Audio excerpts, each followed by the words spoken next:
next, we're having an extraordinary panel that is led by a fine professor in his own kind, which unique, Dr. Jeff Drazen, who not only taught at HST for many years, but also led the New England Journal of Medicine through an absolutely meteoric rise during the genomic early era. And then the only thing I can say against him is he figured out a way for me to become editor-in-chief of New England Journal of Medicine, AI, NEJM AI, which I will pay him back for sometime. And without further ado, let's welcome Dr. Jeff Drazen.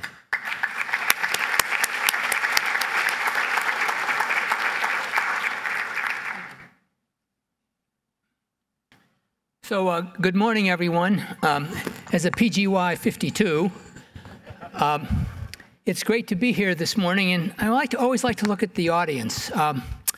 In my youth, I learned if I got to the synagogue early, I could get a good seat in the back.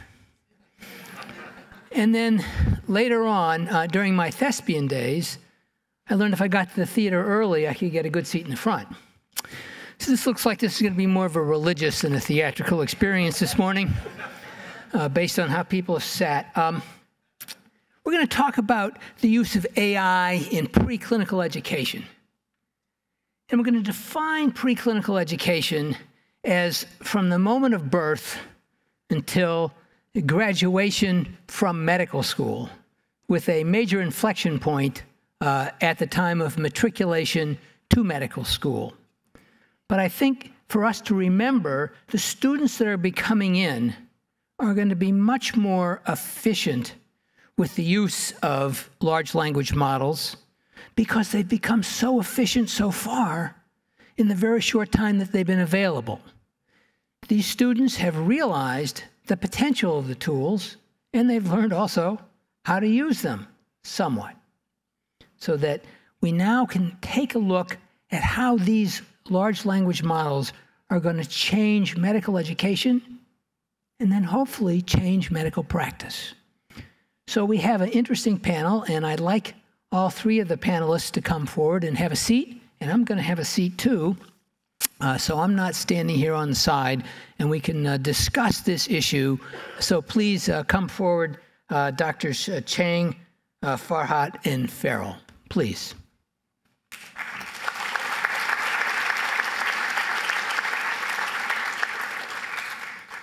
In alphabetical order, Bernie, you're here. Bernard. All right. So please.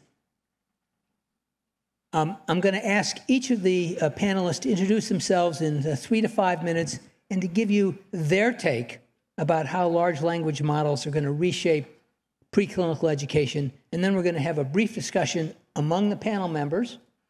And then we're going to expand the discussion to both the in-person audience and the virtual audience. So Bernard, I'll give you the first. Thanks so much. And thank you to Holly and to Courtney for sharing that amazing story. So my name is Bernard Chang. I'm the Dean for Medical Education here, which means I oversee the MD curriculum, part of that preclinical education that Dr. Drazen was talking about. In my clinical practice, I'm a neurologist at Beth Israel Deaconess Medical Center, just a couple blocks down the street. So one of the things I love about medical education is that really it's just the foundational preparation for a real-life practical profession that is continually changing, right? And so maybe more so than in other areas of higher education, we need to be very responsive to technological changes and other changes that are happening in the real-world practice of the profession, because that's what we're preparing our students to be when they graduate. And technology is no exception to that. Yes, to me, generative AI is like nothing we've seen before, and it's potentially transformative, but I think we've seen a version of this movie before. So I went to medical school almost 30 years ago now, in the 1990s, and it was right on the cusp of another technological transition in medical education, which was when we went from the pre-internet era to the internet era. And in the pre-internet era, I think it's fair to say that some of the best doctors were doctors who knew the most off the top of their head. Because actually acquiring knowledge was hard and took a long time, and you didn't necessarily have immediate access to facts that you needed, right at the bedside. So in medical education, the predominant pedagogical model, the way we taught, was through lecture, right? Which was a very efficient, and still is, a very efficient way of transferring facts from teachers to learners. What happened when we moved to the internet era? Well, as knowledge became much more widely and quickly accessible and was kind of cheap in some ways, we recognized that it wasn't just about how much you knew, right? That we needed to prioritize critical thinking skills, the ability to analyze and summarize and synthesize knowledge and apply it to patient cases. So what did we do in medical education? Well, lectures started to become less and less common, and more common were active forms of learning, right? Small group discussions, problem-based learning, team-based learning, centered around not just the recitation of memorized facts, but the synthesis and analysis and application of those facts to carefully curated instructional patient cases. So what transition are we going to face now in the coming years when we go from the pre-generative AI era to the generative AI era? Because I think what we're seeing from generative AI is that even the ability to summarize and synthesize and analyze and make decisions about information are things that generative AI is really, really good at. So what's the future of medical education? Well, here I think we have a great opportunity, which sounds paradoxical, but I really don't think it is. We have an opportunity, if we do it right, to take advantage of this amazing cutting-edge technology to actually concentrate in the early years of medical school on having our medical students learn a piece of medicine that is starting to erode away and becoming less obvious, which is the human side of medicine. We can use the existence of the technology to concentrate more on parts of medical education that AI is not going to replace anytime soon. If you listen to Courtney's story, part of it is about technology, but part of it is also about the missing human element. Doctors who didn't sit and talk and listen to her, who didn't believe her, who didn't take the time to communicate with her and her family. So that's something that we can emphasize, right? And how are we going to do that?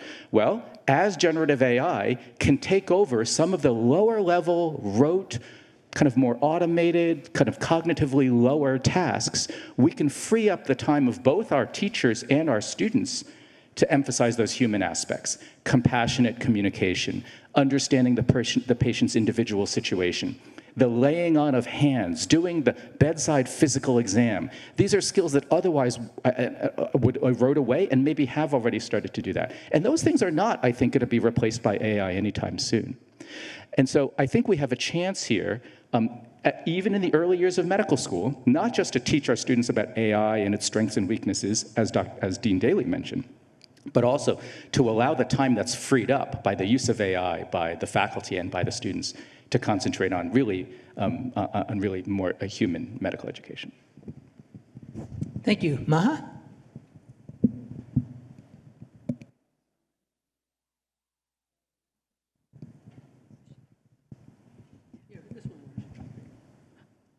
Okay, I think it's working. Hello, everyone. Well, first, thank you to Zach and Raj for inviting me to be on this panel. It's really a pleasure to be among the experts here. So my name is Maha Farhat. I'm Associate Professor of Biomedical Informatics in the Department of Biomedical Informatics. I mostly run a research lab that's focused on the use of machine learning and other advanced computational methods in understanding genomics, evolution, and also its translation into improving clinical care. I also wear another hat, which is I'm an Associate Program Director for the Bioinformatics Integrative Genomics Program, and also have I've been co-chairing the AI in Clinical Medicine CME course that's coming up in November. So it's the first of its kind that we're rolling out at Harvard Medical School.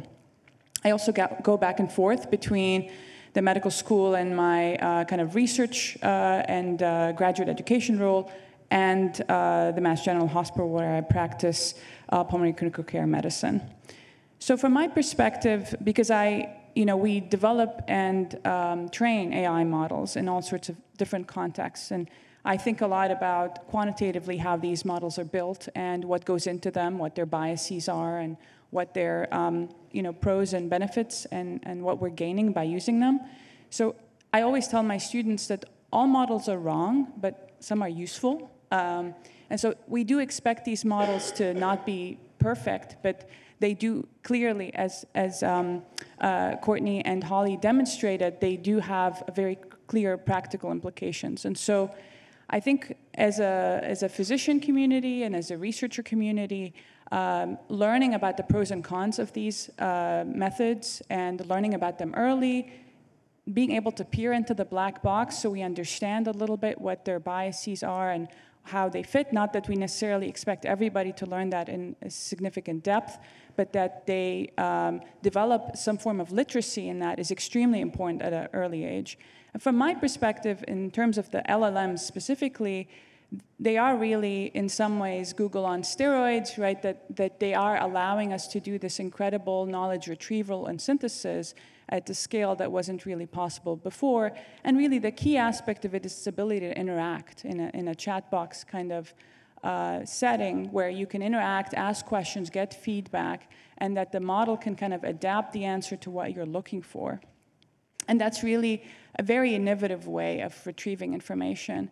And I will talk later a little bit about my experience and how students have been using it in different settings, but I'm excited to share that with you later. So I'll pass this on to Dr. Farrell.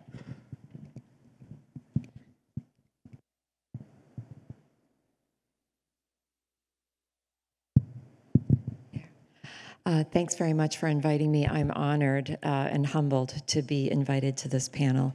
My name is Susan Farrell. I'm an emergency physician and a medical toxicologist. I practice emergency medicine at Brigham and Women's Hospital, and I work as the Associate Dean for Assessment and Evaluation at Harvard Medical School, a job that I truly love and I find fascinating. In my professional role, we look at students' performance data and live in a world of data and data analysis where we try to ask interesting questions and answer difficult questions about students' performance as budding and novice physicians. I see AI as a way for us to be able to analyze large amounts of information that students deliver to us and create as a way not only to rate their ability, but to provide them with potentially very meaningful feedback on how they think and how they prioritize information that they obtain in their interactions with patients. I'm struck by both Bernard's comments as well as the interaction between Ms. Hoffman and Dr. Gilmer and the definition of precision medicine, which is listed on the program as matching human beings with diseases and prognoses. And I would imagine if any of us have been sitting in the position of being a patient, we don't want to be matched with a disease. We don't want to be given a label of a diagnosis. But we expect our physicians to provide care.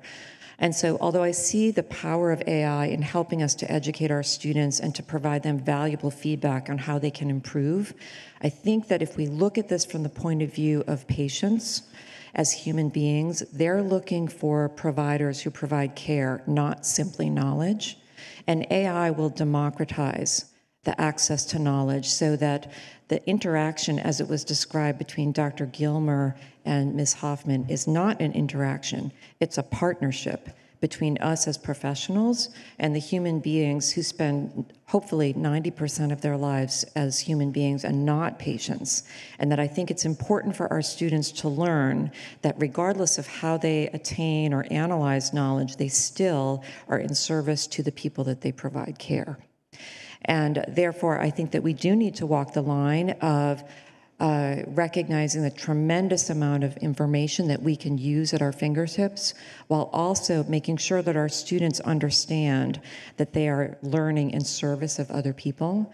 Because if AI only generates knowledge that can provide a diagnosis and a prognosis or can indicate a therapy, we'd have to ask ourselves, what is the purpose of being a physician? And that comes to the deeper part of how we interact with not only our patients and their families, but also with all of the other people who are professionals in the healthcare services. Okay, so we're now at the section here where we're going to have a discussion among the folks sitting here at the table, and I'm going to toss a question to you all. Think of it as the Red Sox, whose season ended last weekend, a beach ball being thrown into the bleachers, and I want you to bounce it around a little bit. And my first question is that one of the things that's critical in medical education is the lexicology and understanding the physiology and the cell biology of how we're built up before you can begin to understand disease. So I'm going to get to one of the things that Bernard said in his opening statement. How do we use AI to help the person who comes in with an undergraduate degree in English, with an undergraduate degree in biochemistry, and an undergraduate degree in physics, and having not studied biology? So you have three very different but very smart people. How do we use AI to get those students to the point where their understanding of human biology is enough so they can begin to understand human disease, layered onto it, and all three of you have mentioned this, the fact that we're talking about people with a disease and not the person that has a disease. That's the Hippocratic distinction. So I'm throwing the ball out, and I'll let you, the three of you, bounce it around, and I'll push it when it gets too far out of bounds. Well, I'm happy to start taking a crack at this. So, for most of our medical students, the way in which they learn now is, as I mentioned, not sitting in a lecture hall like this one, but actually sitting at tables with their fellow students discussing clinical cases. And there's a lot of strengths to that, but one of the weaknesses to that is that your learning depends a lot on your own background and the background and knowledge of your fellow students, right? And so this is a conference on precision medicine, but this is an answer about precision education, which is that we do have students from different backgrounds. We think that lots of different educational backgrounds and lots of different work experiences are going to make for outstanding future physicians. So ideally, it's not even the uniformity of listening to a lecture, which is the same for everybody, or the slightly smaller group setting of 4 students talking amongst each other at a table. But what AI can allow those classroom students to do is really have a personalized tutor, right? At no cost in terms of compared to hiring human tutors, right? And it's a personalized tutor because a student can say and interact with a trained tutor bot, as we would call it, to say, well, look, here's what I'm having trouble with. How can you help me? And this can be from 10 p.m. to 2 a.m. in the morning, right? And you can do it as many times as you want because it's non-fatigable.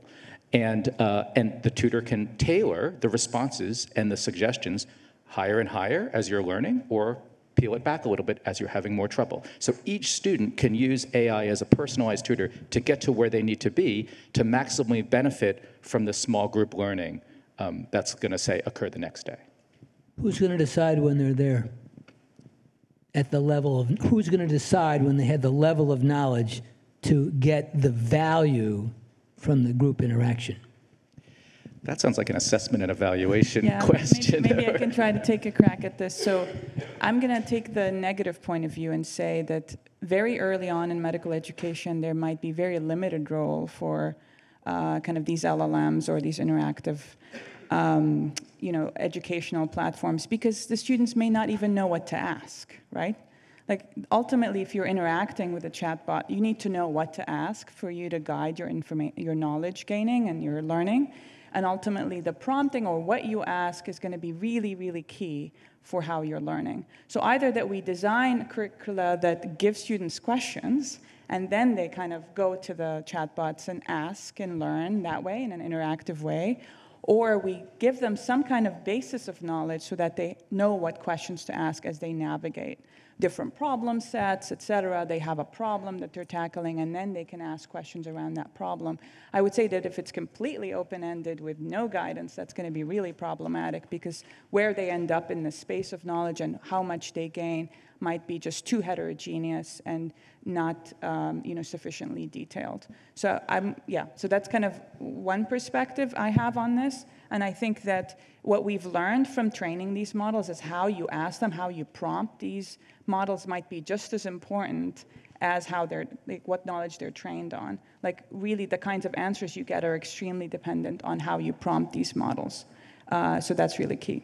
Susan, you are foaming at the mouth. Let's hear it. I'm going to come down in the middle on this. I agree that students who come in with different backgrounds all have the same intelligence and capacity to learn, but will come at a question with different experiences and different ways of asking that question of the large language model. It may be that the value of learning together is them not only getting information for themselves, but comparing and discussing each of the sources of information and the answers that they get as a way to enhance their ability to understand the power as well as the fallibility of AI, especially at their novice stage of learning, and to enhance their ability to reason and discuss together. As they become more sophisticated and they're able to ask questions that help them to solve higher level questions and find answers, that's a way for them to be able to teach others at a much higher level. But early on, I think it's a valuable tool in order to support their guided interaction and discussion with each other, because the professor is still in the room helping them to sort through information and answer questions together as a team. So I had one minor aside where you said the LLMs are free. They cost money, but the faculty here at Harvard Medical School for the first 50 hours is free to the dean. So it may actually cost you more than we're paying now, but that's not what I want to discuss. What I want to talk about at this point is, can large language models serve as the professor that Susan just talked about? Can they sit in on these small group discussions and keep that group from getting too far down the wrong rabbit hole where they're not learning what you're hoping for them to learn? Do large language models have that potential? Just like they can listen in on a patient interaction, can they listen in on a student interaction and guide it where it needs to go? I'm going to say that there needs to be a partnership between the human being as the professor and the expert and AI, because we need to have humility in how we're thinking about using AI as a powerful tool for education, and have transparency with our students to show them and demonstrate that we are learning the same way that they are learning, because it is changing so dramatically quickly. We can't say that we have to be the final arbiter of what's right and wrong. We need to be able to show students that we're using AI in its infancy the same way we're trying to help them to learn. And so I don't think that the professor should be sitting in the back having coffee. I think they still need to be engaged in the discussion. Yeah, and I would say the same fervor with which I believe that students on their own can benefit from using AI as a personalized tutor, with that same fervor, I believe that AI cannot replace the role of our professors in the classroom, because what their role is relies on experience, relies on knowledge expertise, and relies on understanding where medical students are at, and it requires a nimble, flexible approach to responding to questions and to seeing how the interaction between the students is coming together. And I think that's not something that currently LLMs can do. So I don't think our professors need to worry about their job security just yet. I'd just like to add just a note. It's a little bit of the elephant in the room that these LLMs were not trained to be educators, right? They're trained to essentially recapitulate language and answer questions in a very generic fashion, and that we really don't have the data to support their use in these specific kind of settings. And also just to advocate that as academics, it's really also our job to be generating that research and data to support their use in different contexts, so that we can be quite informed about the risks and benefits and how they can go right and wrong. I think that adopting them, in such a directive and kind of fundamental manner, like even considering replacing, a prof or something like that, would be really quite gutsy at this stage. And I would say, from my perspective as a researcher, it's really important that we have the kind of data to guide its application in that way if we're going to go there. So I want to sort of ask the panel a question now. We're talking about the beginning here. You spoke about lecturing. And I always thought when you lecture, you stand up and you speak. to large groups, and you don't expect much feedback from the group as you go. When you teach, you're talking to students, and the groups have to be small enough that you can look and see whether the students understand. There's a look on their face when they get your concepts. And that's the moment, that's their teachable moment where you can expand. So do large language models have the possibility of being able to look at everybody and see whether they're getting the concept? Because we're trying to teach you a concept, not a fact. And if they get it, you can say, all right, I've taught them. I have to go to the rest of the students in that class. So the large language model is going to help us go from lecturing to teaching. Teaching is an interactive sport between the faculty who are any good and the students who want to learn. So is there a place for, are they going to change that? And what's made the teacher the students really want to be that teacher is that he or she is able to connect with them on a personal level while they're providing knowledge. So I'm thinking about what is it that's going to give the faculty, full employment opportunities for the rest of their life with these large language models. Are they going to be a partner to the faculty member? Or are they going to be antithesis to that? Susan looks like she has the first answer here. I hope that they would be a partner. I mean, the practice of medicine is a team sport. Our students are learning in small groups through discussion and wrestling with problems with each other, with the guidance of a faculty member who is a partner in that experience. Now we're talking about, in the practice of medicine, our patients should be partners with us in how we think about their care. And now we have the potential to have AI as another partner in the way that we educate students. And so faculty and students need to learn together about the power of AI and where it fits best within the educational process. But I would never go so far as to say that AI would replace the experience of learning how to talk to another student and asking questions and getting feedback from your professor. I'm going to give an example from my daughter's math class. So what they do, so they have this, it's not AI, so they have essentially, they get their homework, but they have to enter their answers all online.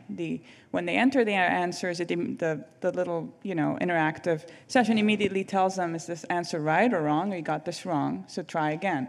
So they keep trying until they get it right, and then they tally all of this. So even though I don't think AI is going to have this ability to look at you and see if you understand. I would argue some humans have a hard time doing that, right? But there is potentially a way in which you can build in this, just to say that in terms of the realm of possibilities of what this technology can do, there's probably a way in which you can design, this interactive session such that the student asks a question, gets an answer, and then potentially the chatbot also asks them to write it in their own words or to follow on or something like that. There's probably ways in which you can design such things that allow you to test as the knowledge is gained.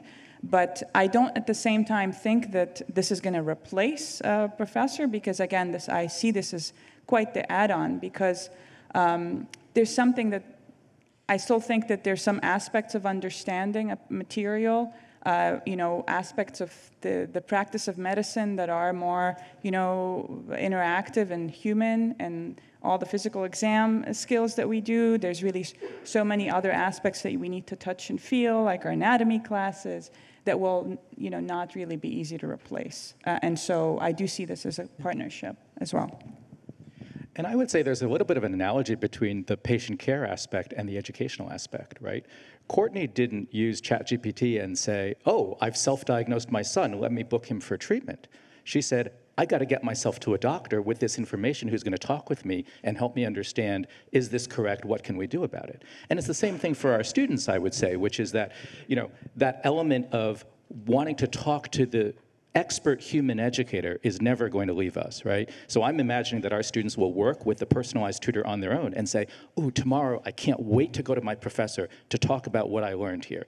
Make sure it's right, try to understand it on a human-to-human level, right? So I think it will actually make being an educator more fun and more challenging, because a base level of knowledge and a base level of interaction will have already occurred, and it'll elevate that kind of faculty-student interaction to something, I think, higher.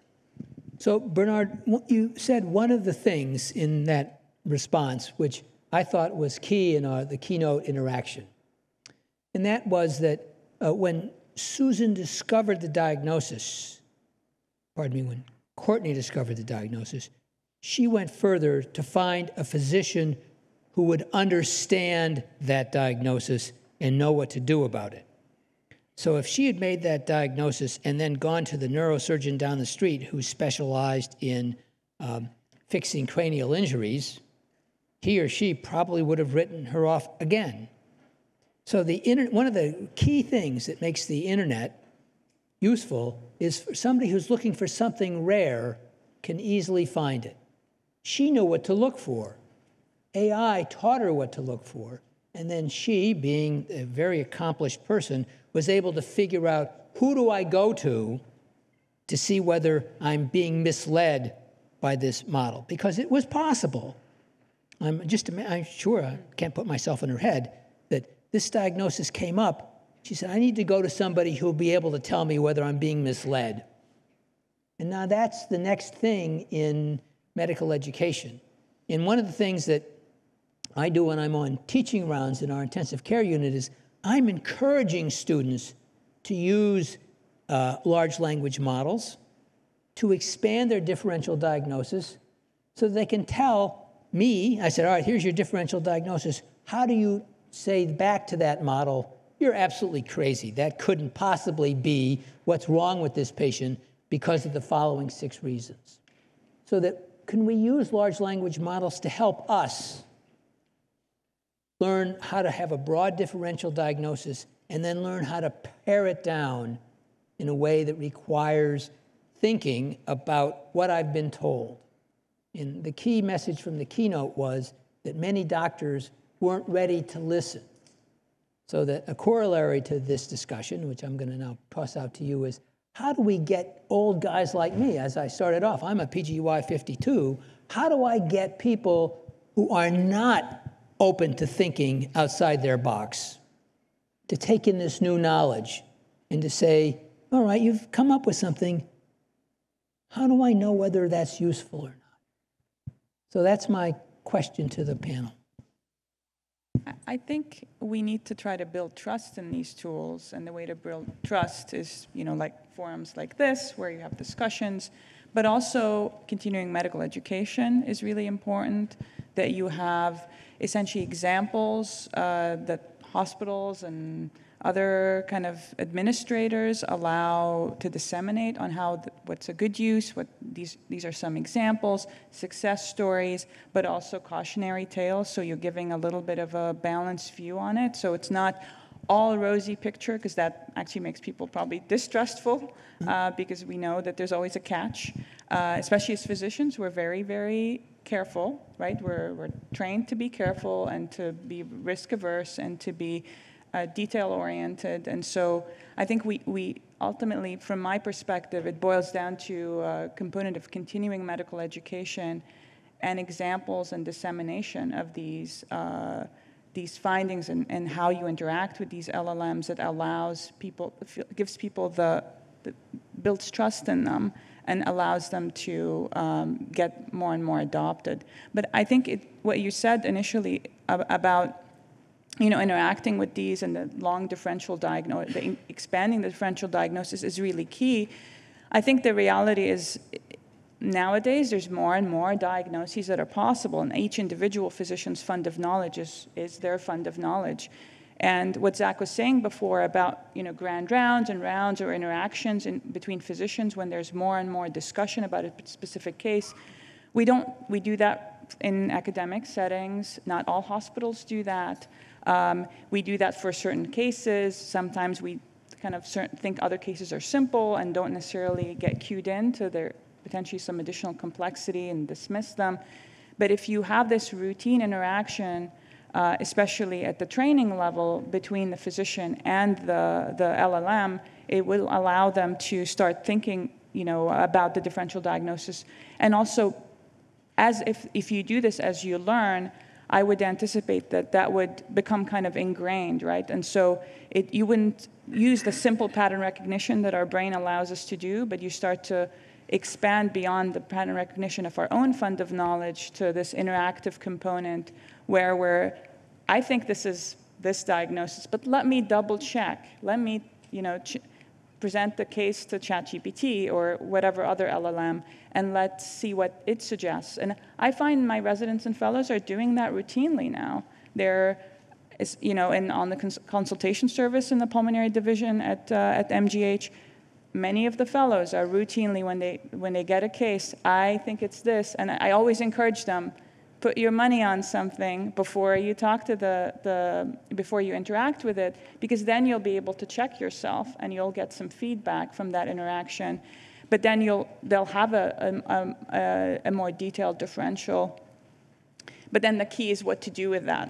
I have this secret fear that we're going to start to overdiagnose and overtest people once you have these longer differential diagnoses, right? And how do you teach residents and fellows or medical students to think about that? And will the LLMs themselves also help us think through how to do testing judiciously? Like, what's most cost effective? What first test should I order? And if it's negative, what next test should I order? Or should I order everything all from the get-go? Because we do that all the time. At tertiary hospitals, we think about rare things and we send a lot of tests, and many of them are unnecessary. Like, can it actually maybe work in our advantage and tell us, no, do it in a triaged way. Test this first, and then this, if the first test was negative. So I'm just envisioning that there are many ways in which there could be benefits and from expanding this differential diagnosis, but again, it has to be, I think, studied. So we have to know and learn how to use it. And yeah, go ahead. Can I just expand on that? I think that novice learners acquire facts and then learn how to put them into a pattern based on recognition of a problem. And that's a normal way of learning. By identifying a pattern, early learners can then flow through their cognitive thinking based on the pattern that they recognize. The difference between a novice and an expert is to be able to identify when information doesn't fit the usual pattern and to not disregard information out of hand because it doesn't fit. And I think that example at the beginning is something that shows that as an error, whether it's due to bias or just cognitive blindness.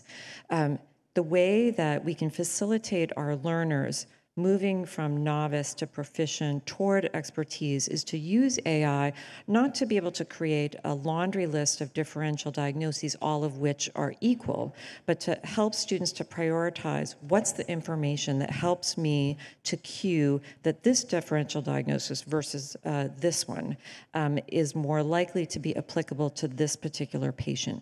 It helps them more rapidly to break out of pattern recognition as the only way to think about caring for patients and making diagnoses and treatment decisions, and helps them to avoid that potential trap of disregarding information because it doesn't fit a pattern. And I think that's powerful. And I would say one of the beauties of LLMs is the fact that they can be iterative, right? So yeah, we think we've carefully created these amazing instructional cases, but they are fixed cases with certain steps and a diagnostic answer. Okay, and that's our current. We know the answer. At the end, there's only one pot of gold. And the beauty of LLMs is that students can, in a group or on their own, say, that's interesting. I wonder if I ask the model to focus more on this set of symptoms rather than this set of symptoms, what would it tell me? I wonder if I asked it to ignore this aspect, what would it tell me? We've started to use LLMs to explore aspects of social determinants of health, right? Which historically we haven't been great at including into the traditional medical school curriculum. Well, how would we answer this question differently if we understood that the patient was in a low resource setting, or the patient might have trouble traveling to a physical appointment?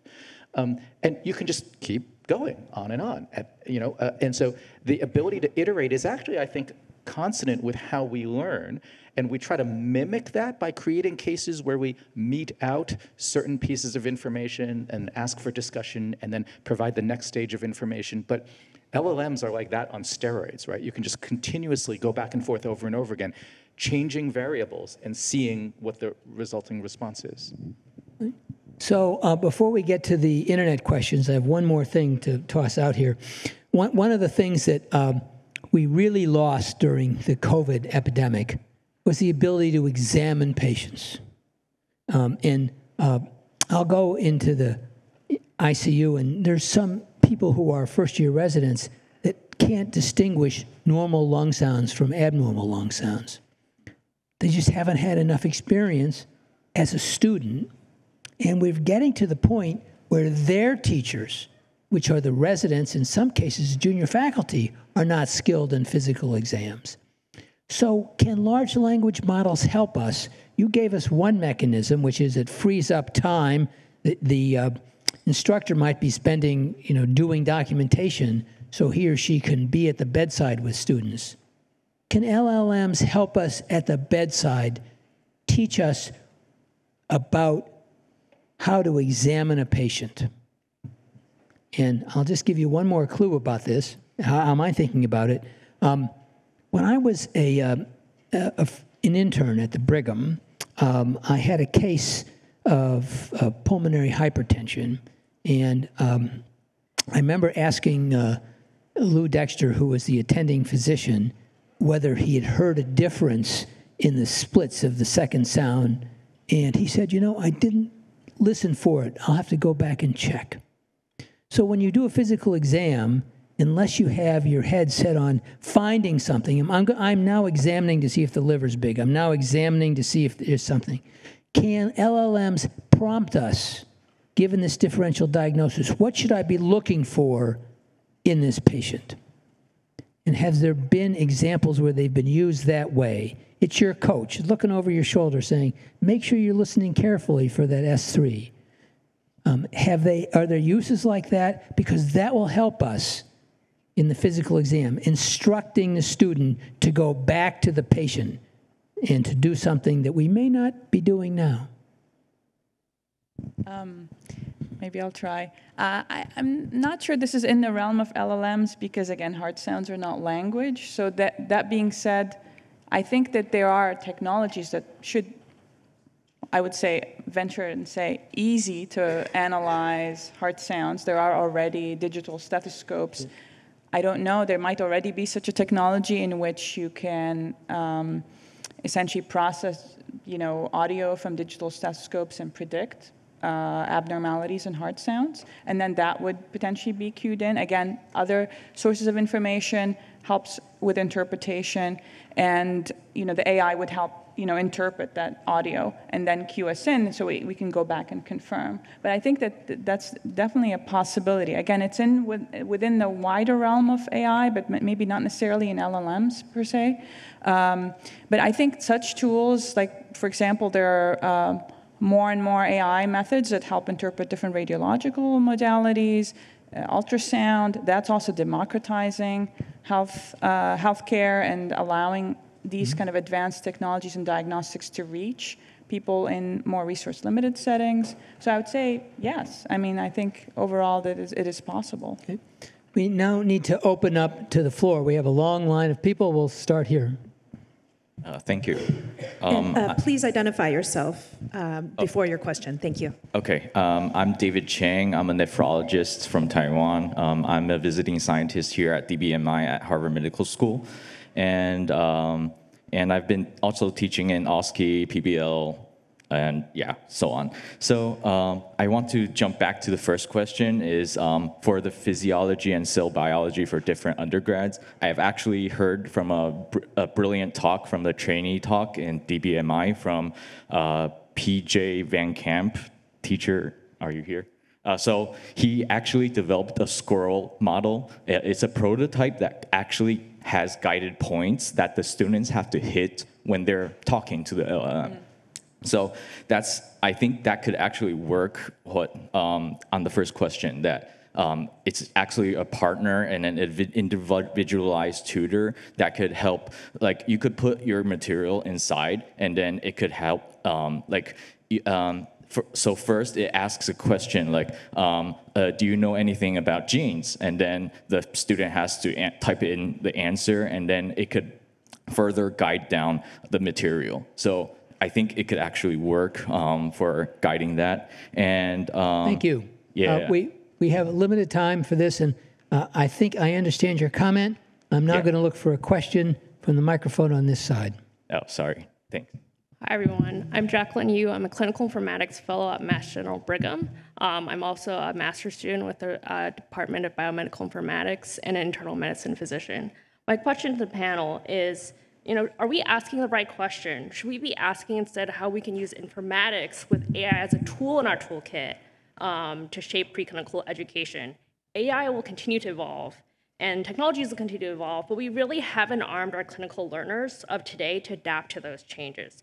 How do we incorporate more informatics into medical education? Okay.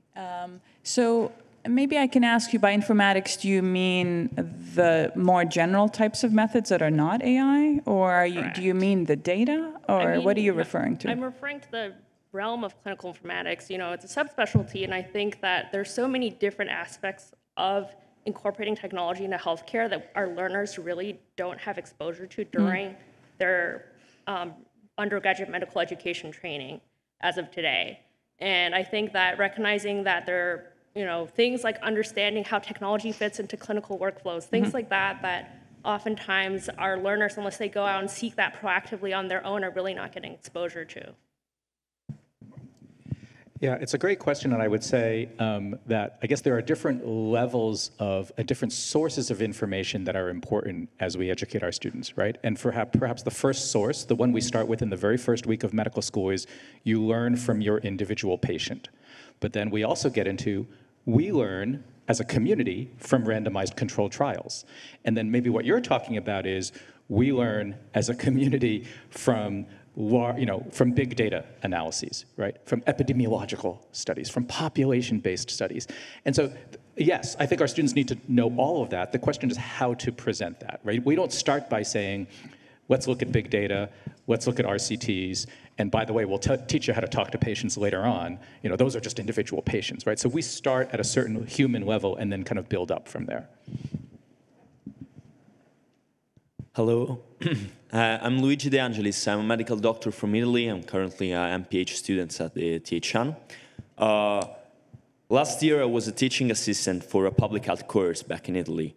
And what we did was a very simple use case of using LLMs. So we administered a multiple choice test on the topic of vaccines, and then we had an interactive class discussion on the answers provided by the LLM. And what was really fascinating is like discussing why the LLM is wrong. And we publish this use case, even if it's very simple, very straightforward, a proof of concept, because we feel like there aren't many use cases published in the literature. There are a lot of viewpoints, a lot of perspective articles on how to use LLMs in medical education. I think maybe we should focus more on sharing some practical use cases. What do you think about this? I mean, I agree. The number of practical use cases are as large as any particular idea from any faculty member. Your example is another way to show that the discussion of the information that's obtained is as useful as the information itself, because the information is flat. Yes, it's broad and it has levels of accuracy that are very important, but it's not until you take that information and turn it into a discussion for understanding that it's going to impact both education and patient care. Yeah, and I would say just watching an expert do something perfectly is not the best way to learn. It's watching that expert do it perfectly and watching people who are less expert struggle and seeing the comparison. And that's what, again, the iterations, and it sounds like what you worked on can do. Thank you. Ari Olumi, I'm the Chief of Urologic Surgery at Beth Israel Deaconess Medical Center. I have two questions, one general, one personal. The general question is, we've been talking about the low-hanging fruit, about the cognitive aspects of how we incorporate AI, ChatGPT into differential diagnoses and conversations about patient interaction. Where do you see how we can incorporate to other aspects of medicine, the technical aspects of medicine, of how we can teach our trainees, residents in surgical aspects of more impactful, quicker learning as the residency years have gotten shorter and shorter over the years, and how we can sort of train better, not just better physicians, but also better technical surgeons. So the question is about teaching surgery using or using AI? Okay. Yeah. So I think that's a part that's not really discussed very much. This is a hard question, right? So I think the technology is not quite there yet, although I'm aware of some examples in which you can analyze videos, right? So you could potentially video record trainees operating, analyze their videos, and then provide feedback. So that's maybe one use case I can think of. I know people have done that for quality assessment in the OR. But, I think it's a really interesting, a very thought-provoking question, but I don't think the technology is quite there yet. I know that there's technology being developed using virtual reality as a way for not only technical procedures to be practiced and for the learner to get feedback on, but also virtual reality to simulate difficult communication experiences and to provide feedback to the learner. It's, again, not an LLM, but it's a way to use artificial intelligence to simulate an experience in order for the learner to improve their skills. Yeah, so I think it's an area that I think the cognitive aspect of it is what's talked about a lot. The technical aspect of it is an area that we can all sort of as a community grow and sort of help our trainees and sort of the future doctors. And then I know time is short, but... No, we don't have time for the second part of your question. Please. Deb Weiner, Pediatric Emergency Medicine, Boston Children's, also a disaster physician and a longtime pediatric emergency medicine clerkship director, all of which need AI in different ways. One comment, two questions. Neither of those questions need answers now, but we'll need your help and the help of everyone here who is blazing trails in AI. I love that we have this conference. Thanks to everyone. I love the title ED and Artificial Intelligence, but I think more importantly, the way that everyone is looking at it as AI in education rather than us squeezing into artificial intelligence is the way we need to look at this. Now that we have switched from knowing to knowing where to find information, I worry a lot about we need to know what we don't know. And there are huge gaps there, and I'm hoping that everyone can be thinking and helping me understand how to fill that gap. That's number one. And then number two, how do we teach patients and families how to use AI so that rather than coming to us telling us what tests they want, which we then get to fulfill hospital revenue desires and patient satisfaction, we have them do exactly what you say, bring us the information so that together we can discuss what the appropriate differential diagnoses and diagnostic strategies are. So if you guys can incorporate that into the education curriculum, that'd be awesome. I can at least answer your first question, which is, how do we know what the limitations of this are? How do we know what we don't know? And I don't know if you've ever tried this, but when you're using an LLM, you ask a question and you get an answer. Now say to it, where might you have gone wrong? Make your answer better. It will actually provide more information, which makes you wonder, why didn't you give me that the first time? But actually, it's educationally very valuable, right? And we should actually be training all of our learners to do that, which is, this is not a single question with a single response. You go back and forth, you ask for more. You say, how could this be wrong? If you were wrong, what else would you say to me? I think it's really a great learning experience. We've been given an extra 5 minutes, so I'm going to go to the... Thank you. My name is Mark Zheng. I'm developed some AI project and also try to help build a community called Boston AI Forum. Now I have two questions actually. One is for Dr. Farha. You indicate a cautionary note of trying to adapt this kind of chat GPT into like education and need to see really outcome, whether it's good or not. My question to you is, what kind of like a data or like a design of experiment will allow you to be more convinced, saying that that might be a pretty good approach of using LLM to teach students? I'm thinking like, for example, how big like similar to a clinical trial, a design of like looking at student, like the outcome of it compared with professors teaching and understand, oh, actually that's quite comparable or even better. So that's one question that I have. Let's stop with that one question. Okay. Yeah. I don't think it's difficult to design such studies. I think the challenge is more getting them done and getting enough people doing this kind of work so that you can guide. And I don't think you necessarily have to generate evidence for every possible use case for LLMs in education. But I think this could vary from assessments before and after you use to kind of subjective assessments of bias and other concerns that might have come up, or there's really many, many ways in which you can evaluate that. And also you can do actual benchmarking of the model that you're training, and you could be fine-tuning the model that you're presenting to the students. For example, the example that was mentioned about this teaching at DBMI, this course, the model was trained on the curriculum for that course, in which the students are interacting with the curriculum itself, not all of the internet data.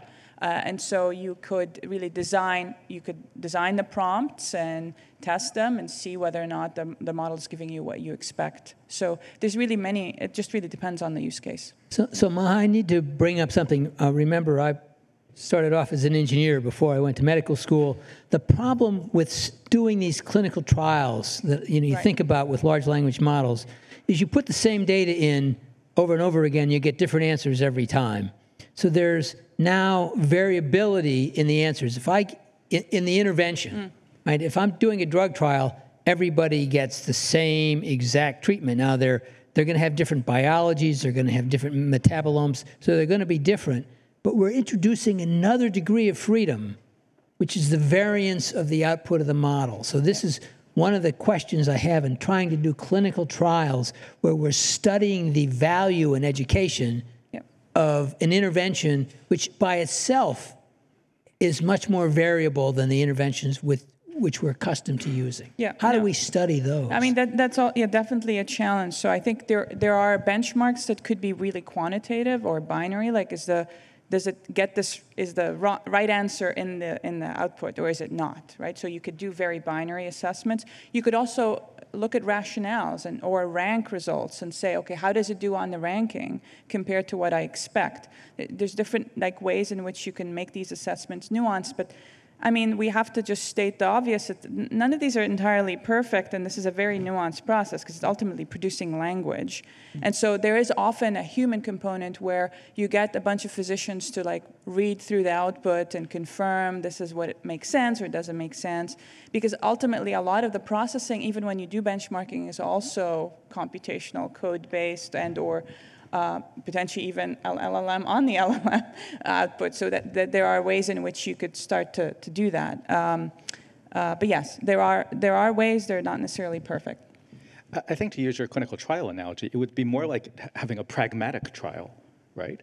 Which is you understand that the output is a little bit different, and you're testing the usage in a real-world situation. Or, I mean, we test biologic therapies as opposed to, medicinal compounds. So it's a tool. I think we can test it, but it's a little bit complicated. So the variance is going to be, there's going to be another degree of freedom that there wasn't before. All right, so we're at our time. So Jeff, could we just take one online audience question? Certainly. Just because I want to also include our virtual audience. We have several hundred people online. Read us the question. I'm going to, Rahil's going to read the question aloud. Yes. Read us the question, please. This is from Thomas Pelican, Charles University, Prague, Czech Republic. This is for all the panelists. What are the first steps, quote-unquote, old-fashioned medical faculties should start taking to adopt AI in the educational process? I'll tell you what we did, which is back in June at our annual retreat of all our medical education leaders, we had a workshop in which an AI expert came, and everybody pulled out their laptops. Everybody had pre-downloaded, in our case, ChatGPT, and we ran through exercises, all as a group, that were non-medical and non-educational in content. And surprisingly, or maybe not surprisingly, Zach, for a majority of the faculty, it was their first time using ChatGPT. And I think that helped to catalyze a comfort level with using it as a tool, which then we can apply to our own individual work experiences. And I would suggest doing that in partnership with your students. So thank you. Thank you for the question. I'm going to amplify just a little bit on that. I think our students are going to be leading us. They're going to be coming to us much more facile with this technology than the faculty is, as you just pointed out. Right? If you could have a seminar in June of this year where a lot of the faculty were using it for the first time, I would ask, what planet did you get your faculty from?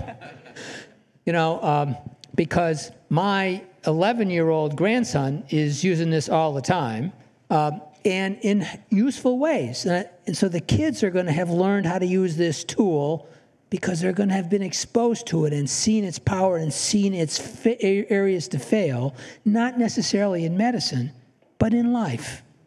And so I think we're going to be having groups of students coming to us with a sophistication that's going to be far beyond the faculty. So I want to thank everyone. We do have a time schedule we need to keep to. And although this is Boston and not Switzerland, we're going to do the best we can to stay on time.